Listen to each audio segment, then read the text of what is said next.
Okay, good morning everyone. Today we shall be studying Triple EM, that is Electrical and Electronics Engineering Materials. This is one of your core subjects. Okay, तो second year में आप आ गए हैं और अब आपका ये subject है ट्रिपल एम। सबसे पहली चीज़ हम ये इंट्रोडक्शन में ये देख रहे हैं कि आप ये सब्जेक्ट क्यों पढ़ते हैं। ठीक है, तो स्टार्टिंग में अगर आप देखें तो अगर आप किसी भी मशीन को ओपन करेंगे तो उसके अंदर क्या मिलेंगे आपको, डिफरेंट मटेरियल्स मिलेंगे।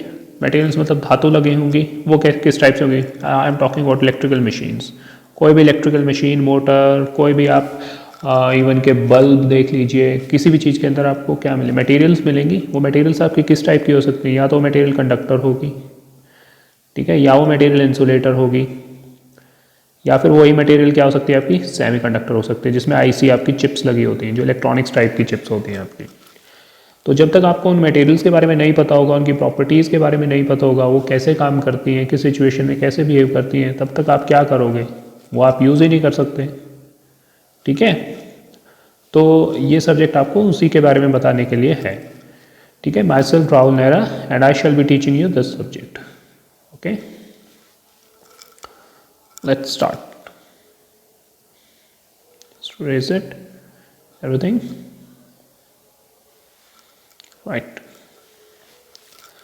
सो सबसे पहले हम यूनिट 1 से स्टार्ट करेंगे और मैं यूनिट वाइज आपको लेक्चर्स देता जाऊंगा, आप उनको देखते जाइए और जो डाउट्स होंगे हम आपकी क्लासेस में ले लेंगे वो डाउट्स। ठीक है, ऑनलाइन अगर क्लास लगेगी तो ऑनलाइन डाउट्स ले लेंगे, अगर ऑफलाइन आपको इनवाइट किया जाता है कॉलेज के अंदर तो आप वहाँ अपने डाउट्स क्लियर कर सकते हो।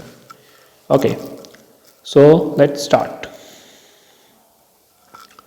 सबसे पहला चैप्टर आपका क्लासिफिकेशन। क्लासिफिकेशन मतलब मटेरियल्स को डिफरेंट कैटेगरीज में बांटना, कि कितने टाइप के मटेरियल्स होते हैं, कैसे हम उनको बांटते हैं, किन प्रॉपर्टीज़ के आधार पे हम उनको बांटते हैं। ठीक है, तो सबसे पहले हम देखते हैं materials used in the field of electrical electronics engineering are called as electrical electronics engineering material. जो इस फील्ड में मटेरियल्स यूज होंगे उनका क्या नाम दे दिया हमने, इलेक्ट्रिकल इलेक्ट्रॉनिक्स इंजीनियरिंग मटेरियल्स बोल दिया है। ठीक है, based on properties and area of applications these materials are classified below. ये मटेरियल्स कैसे आपको क्लासीफाई किए जा सकते हैं, कंडक्टर्स वो होते हैं जिनके थ्रू करंट इजीली पास हो सकता है। ठीक है, जो आपकी तारें घर में वायरिंग हो रखी होती है, जो बाहर ट्रांसमिशन लाइन जा रही है उन पे जो तार डले हुए हैं वो आपके कंडक्टर्स के अंदर आएंगे। सेकंड वन इज सेमीकंडक्टर्स का मतलब क्या होता है आपका, कि जो आईसी चिप्स होती हैं आपकी, जिसमें कंट्रोल्ड कंडक्शन होती है, कंट्रोल्ड कंडक्शन, कि जब हमें कंडक्शन चाहिए तब हम करवाएं, जब हमें नहीं चाहिए तो ना करवाएं। तो वहाँ पे जो यानी सेमी यानी छोटा यानी कंडक्टर, यानी जिसकी कंडक्टिविटी कंडक्टर से थोड़ी कम हो, उसको हम सेमी कंडक्टर्स के अंदर रखेंगे। ठीक है, थर्ड वन इज इंसुलेटर्स आपको पता ही है, जो अपने अंदर से करंट पास नहीं करने देते, जो करंट को ऑब्स्ट्रक्ट करते हैं। ठीक है, जिनका रेजिस्टेंस काफ़ी ज़्यादा होता है, कंडक्टिविटी बहुत कम होती है, उनको हम क्या बोलेंगे, इंसुलेटर्स।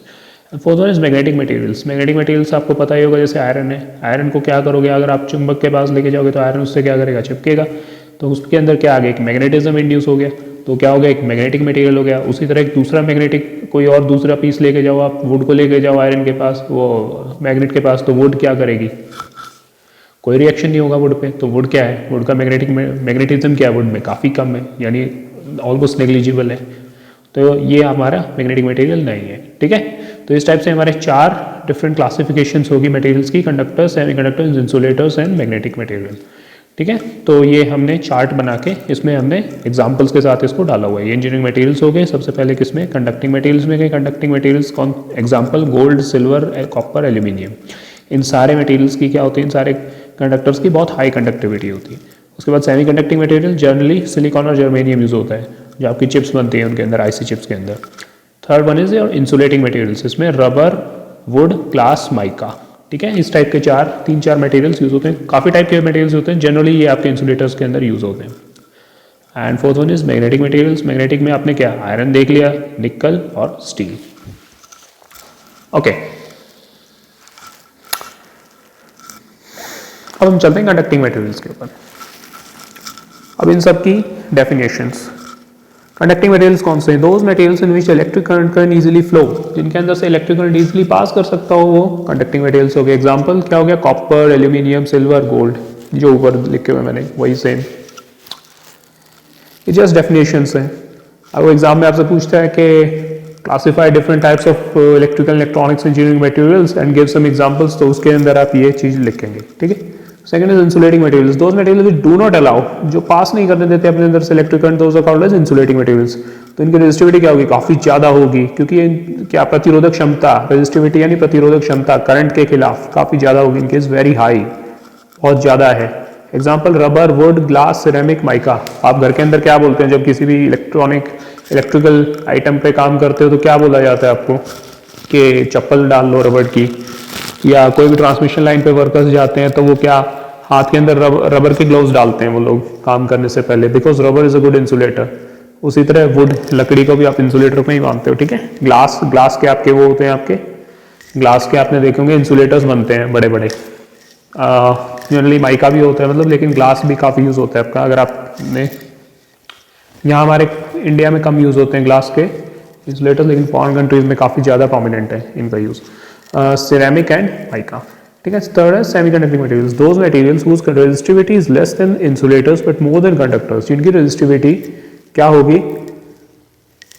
इन कंडक्टर से तो कम होंगे, ठीक है, प्रतिरोधक क्षमता, लेकिन कंडक्टर से तो ज़्यादा होगी जिनकी रेजिस्टिविटी की बात हो रही है, कंडक्टिविटी की बात नहीं हो रही यहाँ पे, ठीक है। जो कंडक्टर से तो कम आपके कंडक्टिव होंगे, लेकिन इंसुलेटर से ज़्यादा कंडक्टिव होंगे, यानी कंट्रोल्ड कंडक्शन जिनके अंदर होगा, जिस कंडक्टिविटी को आप कंट्रोल कर सको। जैसे कंप्यूटर होता है, कंप्यूटर में जब आप इंस्ट्रक्शन देते हो तभी वो प्रोसेस करता है इंस्ट्रक्शंस को, यानी जब आपको कंट्रोल करना चाहते हो आप अपने प्रोग्राम को या आप अपनी इंस्ट्रक्शंस को, तभी वो उस पर एग्जीक्यूट कर रहा है आपका प्रोसेसर, ठीक है। तो वो क्या होगी, कंट्रोल्ड कंडक्शन। तो उसके अंदर कौन सी चिप्स यूज होंगी, सेमी कंडक्टिंग मटेरियल्स की चिप्स यूज होंगी, ठीक है।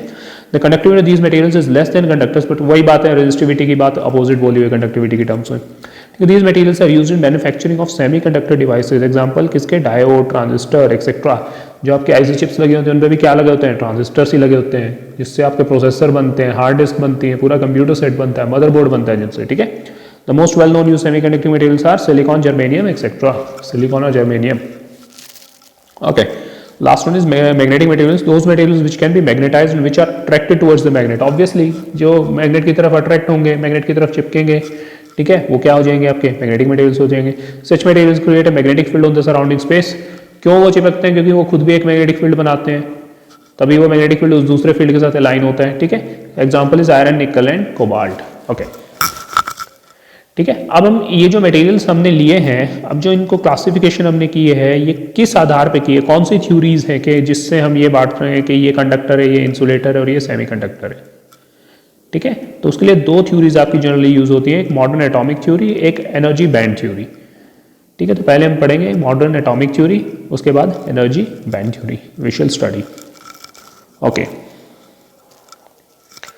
तो अभी आ गए मॉडर्न एटॉमिक थ्योरी पे। देखिए मॉडर्न एटॉमिक थ्योरी बेसिकली क्या बता रहा है कि हर चीज़ के अंदर क्या होते हैं, एटम्स, सॉलिड, लिक्विड, गैस, कुछ भी ले लीजिए, माइन्यूट पार्टिकल्स, उसमें क्या होते हैं, मॉलिक्यूल्स, मॉलिक्यूल्स की फर्दर सब डिवाइड किस में हो जाते हैं, atom. Atom is the smallest unit, ठीक है, जिसमें हम काम कर रहे हैं generally. Atom is the smallest particle of atom which can not be further divided, जो कि फर्दर डिवाइड नहीं किया जा सकता। अब देखो ये स्पेलिंग यहाँ गलत लिखी हुई है। एटम के अंदर क्या क्या चीज़ होती है, सबसे पहली चीज़ होती है nucleus, okay. The central part of an atom is called as nucleus. जो बीच का पार्ट है आपका एटम का वो न्यूक्लियस हो जाएगा, ठीक है। इसके अंदर क्या चीज़ होंगे, प्रोटॉन्स एंड न्यूट्रॉन्स। बाहर आपके जो शेल्स बनेंगे उन शेल्स के अंदर क्या होंगे, आउटर मोस्ट ये जो ऑर्बिट्स जो बनेंगे, ऑर्बिट्स यानी वो पाथ है जिसके ऊपर क्या चीज़ रोटेट कर रही है, आपके इलेक्ट्रॉन्स रोटेट कर रहे हैं, ठीक है।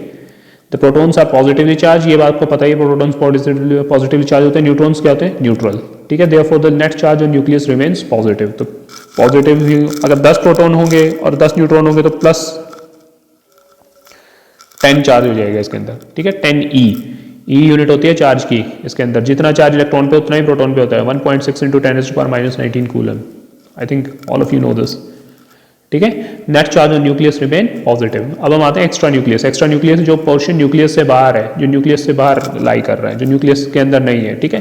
The outermost part of electron around the atom is extra nucleus, it contains electrons only. इसके अंदर क्या होते हैं, सिर्फ electrons. Electrons revolve around the nucleus in specific orbit, एक स्पेसिफिक ऑर्बिट में घूमेंगे, यानी इस ऑर्बिट में घूम रहा है तो इसी ऑर्बिट में घूमेगा इलेक्ट्रॉन, फर्स्ट ऑर्बिट में घूम रहा है तो इसी में घूमेगा, ठीक है। The number of electrons in any orbit is given by 2n square, where n is the number of orbit from the nucleus. अब देखिए स्टार्टिंग में जो n होगा, अगर आपका फर्स्ट ऑर्बिट है उसके अंदर कितने इलेक्ट्रॉन्स होंगे, n इज इक्वल टू 1 डालो तो 2 इंटू 1 का स्क्वायर, इस फॉर्मूले के अकॉर्डिंग n को मैंने क्या रख दिया, 1 रख दिया यहाँ पे।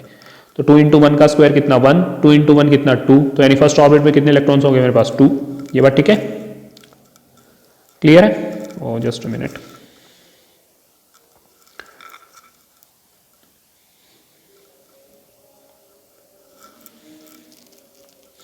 राइट। अब हम आते हैं सेकंड ऑर्बिट के ऊपर। सेकंड ऑर्बिट के अंदर में क्या हो गया, n इज इक्वल टू 2, तो क्या फॉर्मूला लगेगा 2n स्क्वायर, यानी 2 इंटू 2 स्क्वायर, यानी 2 इंटू 4, यानी कितना 8, यानी सेकंड ऑर्बिट में कितने इलेक्ट्रॉन्स हो जाएंगे आपके 8 इलेक्ट्रॉन्स हो जाएंगे, ठीक है। अब थर्ड ऑर्बिट के अंदर आते हैं, अगर हम थर्ड ऑर्बिट में कितना हो जाएगा n इज इक्वल टू 3, यानी 2 इंटू 3 का स्क्वायर, यानी 2 इंटू 3 इंटू 3, यानी 2 इंटू 9 कितना हो गया 18 इलेक्ट्रॉन्स होंगे आपके थर्ड ऑर्बिट के अंदर, ठीक है। ये जस्ट एक फॉर्मूला है जिससे पता चलता है हमें किस पर्टिकुलर ऑर्बिट के अंदर कितने इलेक्ट्रॉन लाई कर रहे हैं, ठीक है। अब इसका यूज कैसे होगा इस फॉर्मूले का और इसकी हेल्प से हम क्या कर सकते हैं वो हम नेक्स्ट स्लाइड के अंदर देखेंगे आपका, ठीक है। ओके, देखो अब हम क्लासिफिकेशन कर देते हैं कंडक्टर, इंसुलेटर और सेमीकंडक्टर के on the basis of atomic structure. तो देखो इसमें क्लासिफिकेशन का तरीका क्या है, जिनके अंदर 1 से 3 वैलेंस इलेक्ट्रॉन्स होंगे। वैलेंस इलेक्ट्रॉन्स कौन से होते हैं, जो आउटर मोस्ट शेल होगा, जो सबसे बाहर शेल प्रेजेंट होगा, ठीक है, उसके अंदर जो इलेक्ट्रॉन्स होंगे उसको हम बोलेंगे वैलेंस इलेक्ट्रॉन्स, ठीक है। तो जिसके अंदर, जिस मटेरियल के अंदर 1 से 3 वैलेंस इलेक्ट्रॉन्स होंगे उसका नाम क्या हो गया, कंडक्टर्स, ठीक है। सेमीकंडक्टर्स के अंदर हमेशा क्या होंगे, 4 वैलेंस इलेक्ट्रॉन होंगे आपके आउटर मोस्ट शेल में, जनरली 4 वो होंगे जो कि इंट्रिंसिक सेमीकंडक्टर। अब सेमीकंडक्टर भी 2 टाइप से आप डिवाइड कर सकते हो, इंट्रिंसिक एंड एक्सट्रिंसिक, जो कि प्योर और इम्प्योरिटी ऐड करने के बाद पेंटावैलेंट और ट्राइवैलेंट सेमीकंडक्टर्स बनते हैं।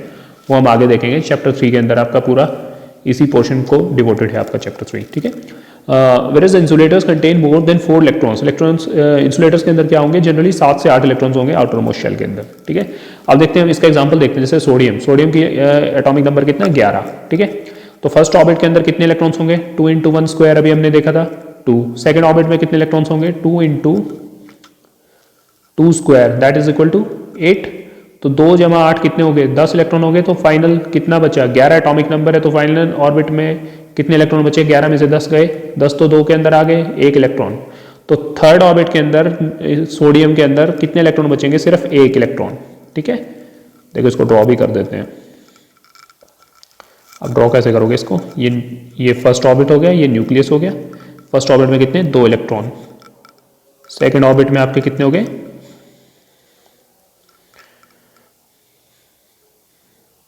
8 इलेक्ट्रॉन। और फाइनल ऑर्बिट में कितना हो गया, 1 इलेक्ट्रॉन।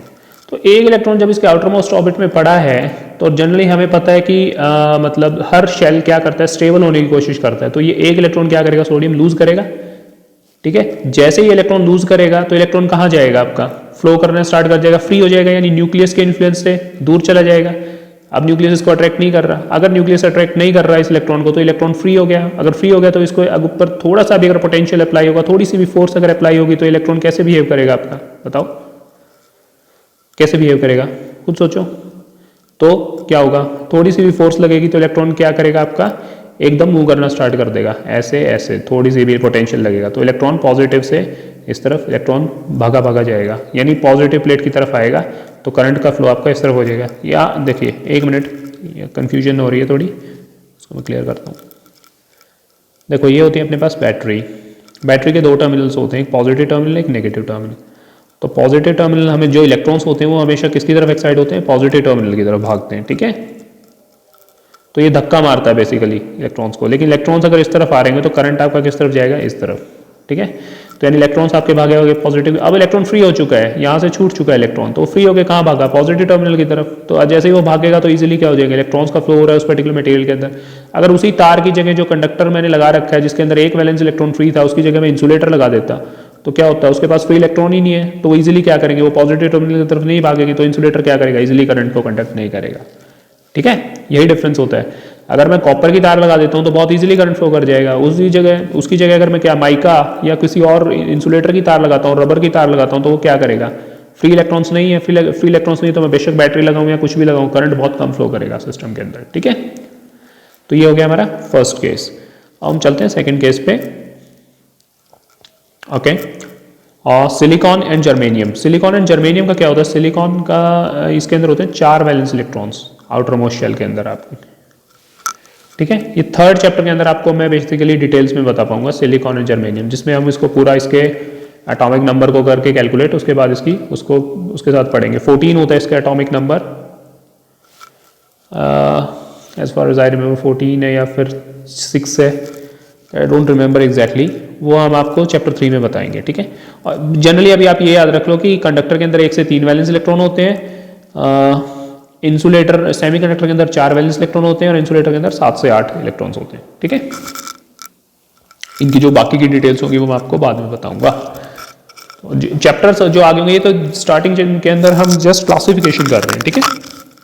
जैसे जैसे आगे बढ़ेंगे हम लोग तो उस क्लासिफिकेशन को डिटेल में पढ़ते जाएंगे। कंडक्टर्स को अंदर से डीपली पढ़ेंगे, इंसुलेटर्स को डीपली पढ़ेंगे, सेमीकंडक्टर्स को पढ़ेंगे, तो वहाँ उनका एटॉमिक नंबर भी आएगा, उनकी वैलेंसी भी आएगी, सब कुछ आएगा, तो वहाँ पे हम इसको डिस्कस करेंगे, ठीक है।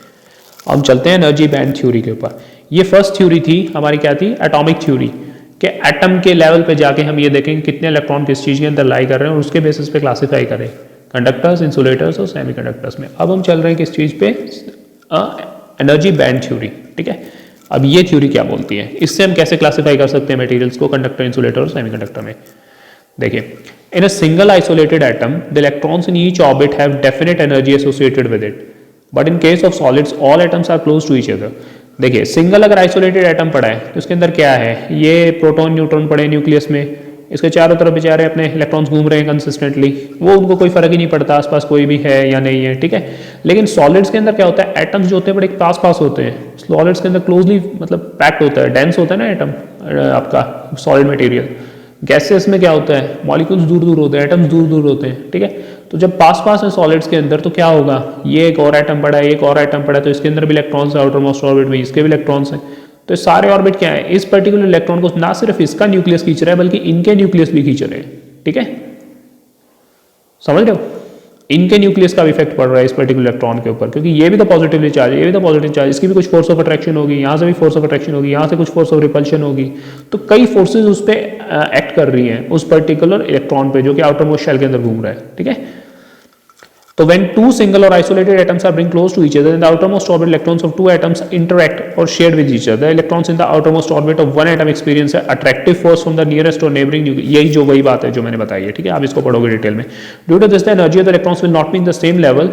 The energy level electrons are changed to a value which is higher or lower than the original energy level. तो इसकी वजह से क्या होगा कि जो एनर्जी लेवल है इन पर्टिकुलर इलेक्ट्रॉन्स का, इन सारे इलेक्ट्रॉन्स का, जो कि आपस में एक दूसरे के न्यूक्लियस के इन्फ्लुएंस में प्लस इलेक्ट्रॉन्स के इन्फ्लुएंस में है, तो उससे क्या होगा कि अगर उनके ऊपर उनका जो एनर्जी लेवल है, अगर वो सिर्फ खाली पड़े होते, सिर्फ वो एक ही होता एटम, आइसोलेटेड एटम होता, तो उससे उसका एनर्जी लेवल अलग हो जाएगा, ठीक है।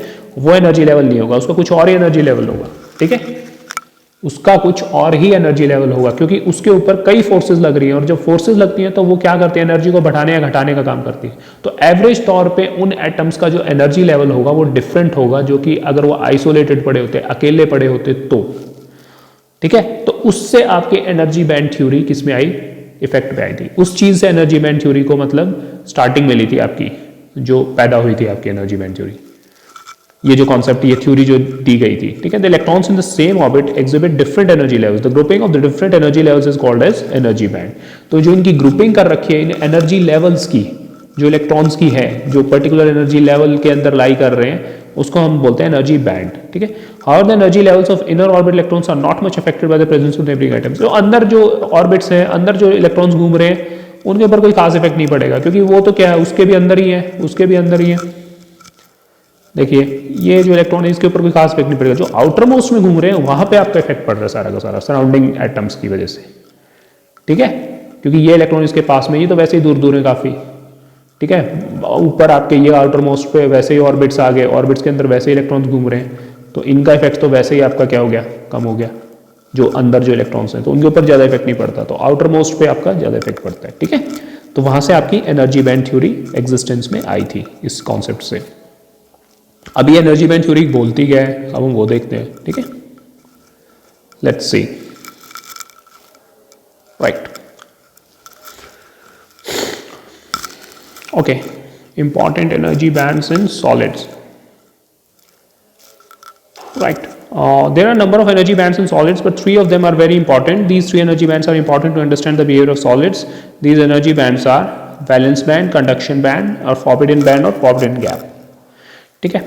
3 टाइप के बैंड यूज होते हैं आपके इसके अंदर, तो अभी हम वो देखेंगे, ठीक है। ये बैंड एनर्जी बैंड हो गया, ये कंडक्शन बैंड, वैलेंस बैंड, बीच में जो गैप होगा वो फॉरबिडन गैप। सबसे पहले valence band, the energy band which is found by grouping the range of energy levels of the valence electrons और the outer most orbit electrons is called as the valence band. जो outer most shell के अंदर electrons पड़े हैं, जो उनका जो energy level है सारे इलेक्ट्रॉन्स का एवरेज तौर पे वो क्या होगा आपका, कौन सा क्या बैंड बनेगा, वैलेंस बैंड। तो valence band is present below the conduction band, valence band हमेशा कंडक्शन बैंड से नीचे होगा, ठीक है। Electrons in the valence band have lower energy than the electrons in the conduction band. Obviously जब energy के ऊपर, तो ऊपर जितनी जाते जा रहे हैं एनर्जी बढ़ती जा रही है, तो जो वैलेंस बैंड कंडक्शन बैंड से नीचे लाई कर रहा है, तो इलेक्ट्रॉन्स जो वैलेंस बैंड में होंगे उनकी एनर्जी भी as compare to conduction band क्या होगी, कम होगी, ठीक है।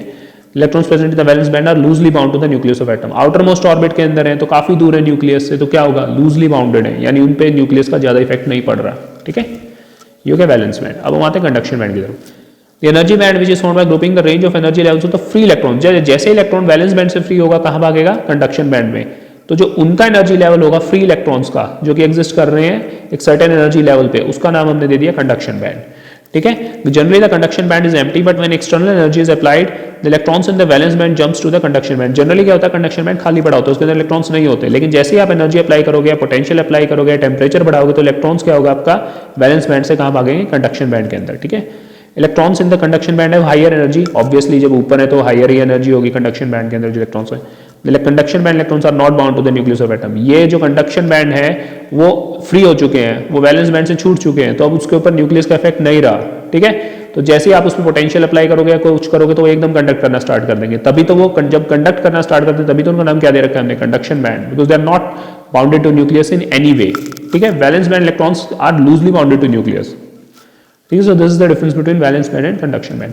Forbidden gap, the energy gap which is present between valence band and conduction band, जो वैलेंस बैंड और कंडक्शन बैंड के बीच में जो गैप आ गया जिसके अंदर कोई इलेक्ट्रॉन एग्जिस्ट नहीं कर रहा, उसका हमने नाम दे दिया फॉरबिडन गैप, ठीक है। By separating these two energy bands is called as forbidden band और फॉरबिडन गैप। ओके, थोड़ा तेज तेज मैंने बताया, अब हम इसको देखेंगे कंडक्टर्स, इंसुलेटर्स और सेमीकंडक्टर के टर्म्स में, ओके राइट। देखिए अब सबसे पहले हम चलते हैं कंडक्टर्स के ऊपर।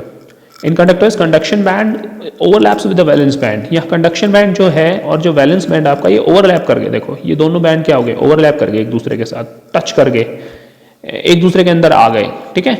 वैलेंस बैंड का कुछ हिस्सा कंडक्शन बैंड में लाई कर रहा है, कंडक्शन बैंड का कुछ हिस्सा वैलेंस बैंड में लाई कर रहा है, तो इसकी वजह से क्या होगा, फॉरबिडन गैप है ही नहीं यहाँ पे, यानी तो इलेक्ट्रॉन बहुत इजीली वैलेंस बैंड से कंडक्शन बैंड में चला जाएगा, कोई गैप है ही नहीं एनर्जी का, आराम से इलेक्ट्रॉन जो वैलेंस बैंड के अंदर बहुत सारे प्रेजेंट है वो इजीली कंडक्शन बैंड में पहुंच जाएंगे।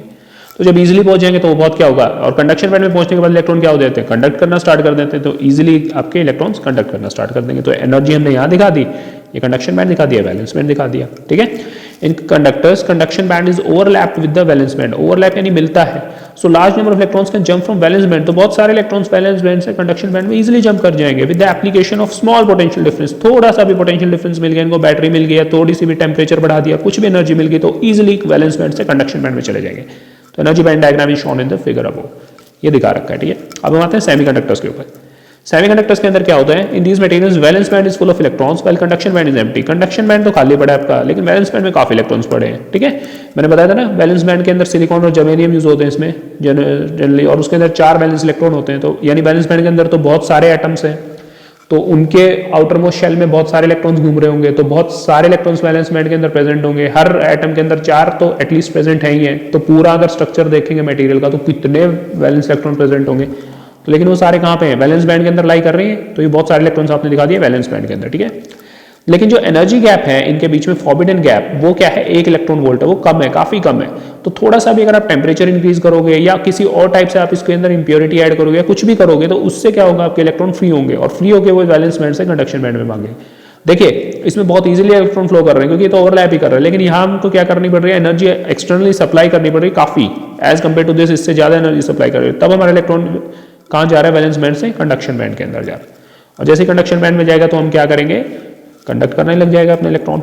और सबसे इंपॉर्टेंट चीज क्या है इसके अंदर कि अगर हम इस पोटेंशियल को कंट्रोल करें जो हम अप्लाई कर रहे हैं वैलेंस बैंड के ऊपर, जिससे कि इलेक्ट्रॉन्स कंडक्शन बैंड में जा रहे हैं, तो हम इजीली ये डिटरमाइन कर सकते हैं कि कौन कितने इलेक्ट्रॉन्स को हमें वैलेंस बैंड से कंडक्शन बैंड में भेजना है, तो यानी हम कंडक्टिविटी को कंट्रोल कर सकते हैं यहाँ पे, जो कि सबसे इंपॉर्टेंट चीज है।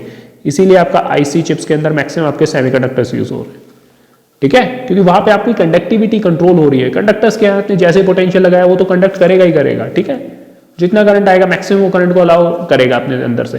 सेमीकंडक्टर क्या है कि कंडक्ट तो मैं करूंगा बट कंट्रोल्ड वे में कंडक्ट करूंगा, ठीक है।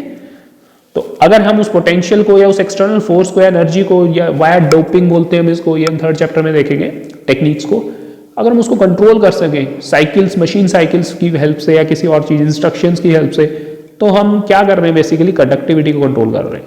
ट्रांजिस्टर के अंदर बेसिकली यही कॉन्सेप्ट यूज होता है आपका, जिसकी वजह जो आपकी आजकल आईसी चिप्स के ऊपर फैब्रिकेशन होती है, ठीक है। तो ये बाकी सेमीकंडक्टर्स में electrons can jump easily from valence band to conduction band.